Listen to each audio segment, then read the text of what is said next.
So when I plug in my EV into my home, it blows the power.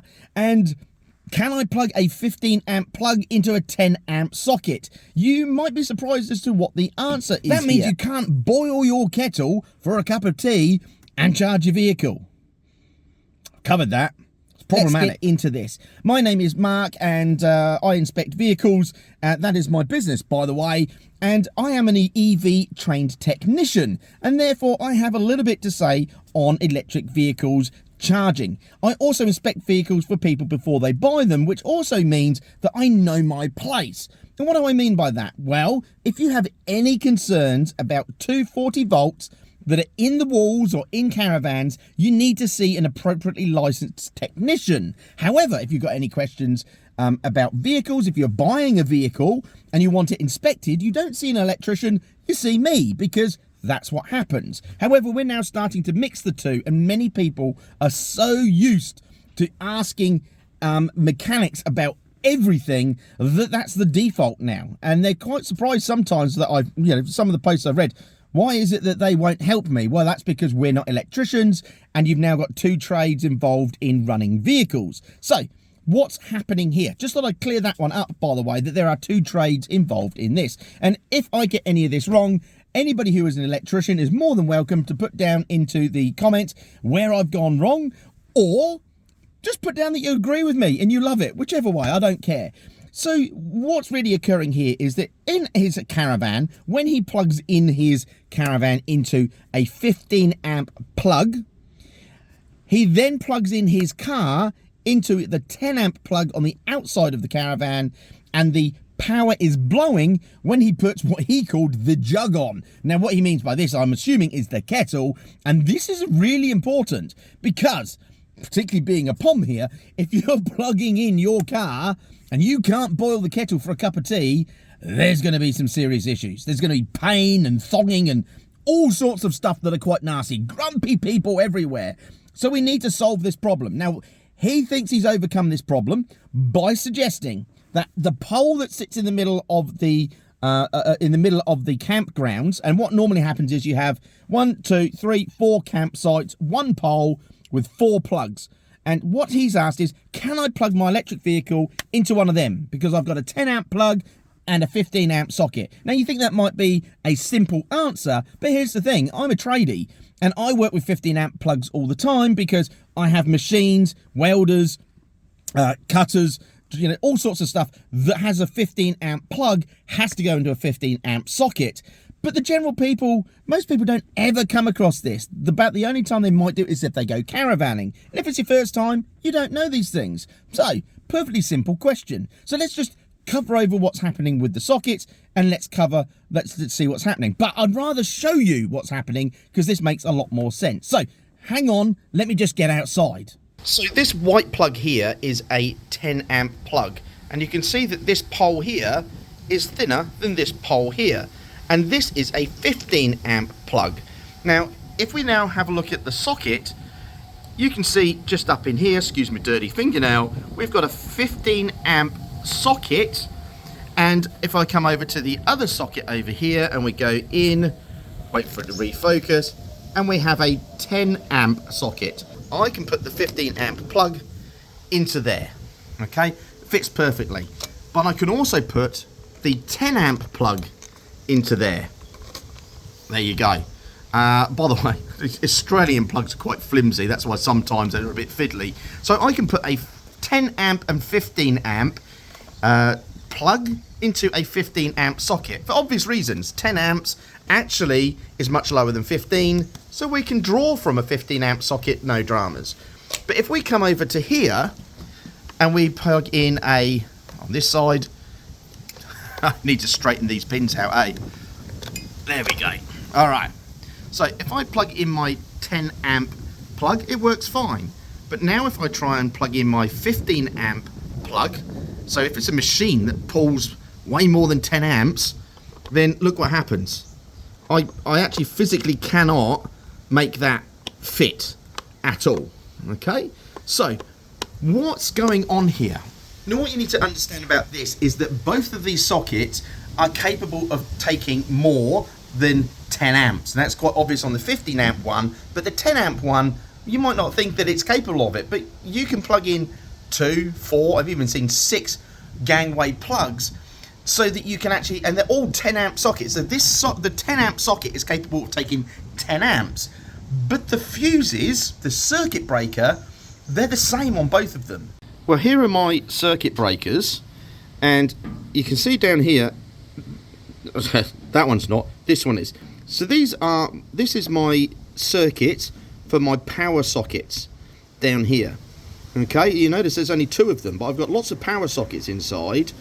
But my 15 amp plug used to be for an air conditioning unit. That's what it still says, air conditioning. And you'll notice that this is a C16, a 16 amp circuit breaker, and a 16 amp circuit breaker. So what is the difference between the 10 amps and the 15 amps? So to put it quite simply, the 15 amp socket runs on its own circuit. In other words, there is a socket, wiring, and a circuit breaker. Whereas the 10 amp sockets have the sockets, wiring, more sockets, more wiring, and they go into one circuit breaker.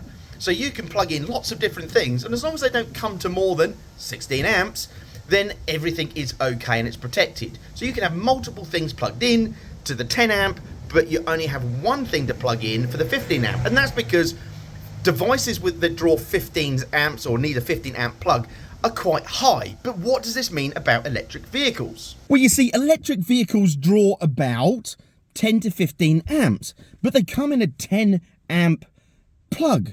I mean, to be honest, I think they're being quite cheeky, but a kettle can draw about 10 or 12 amps as well.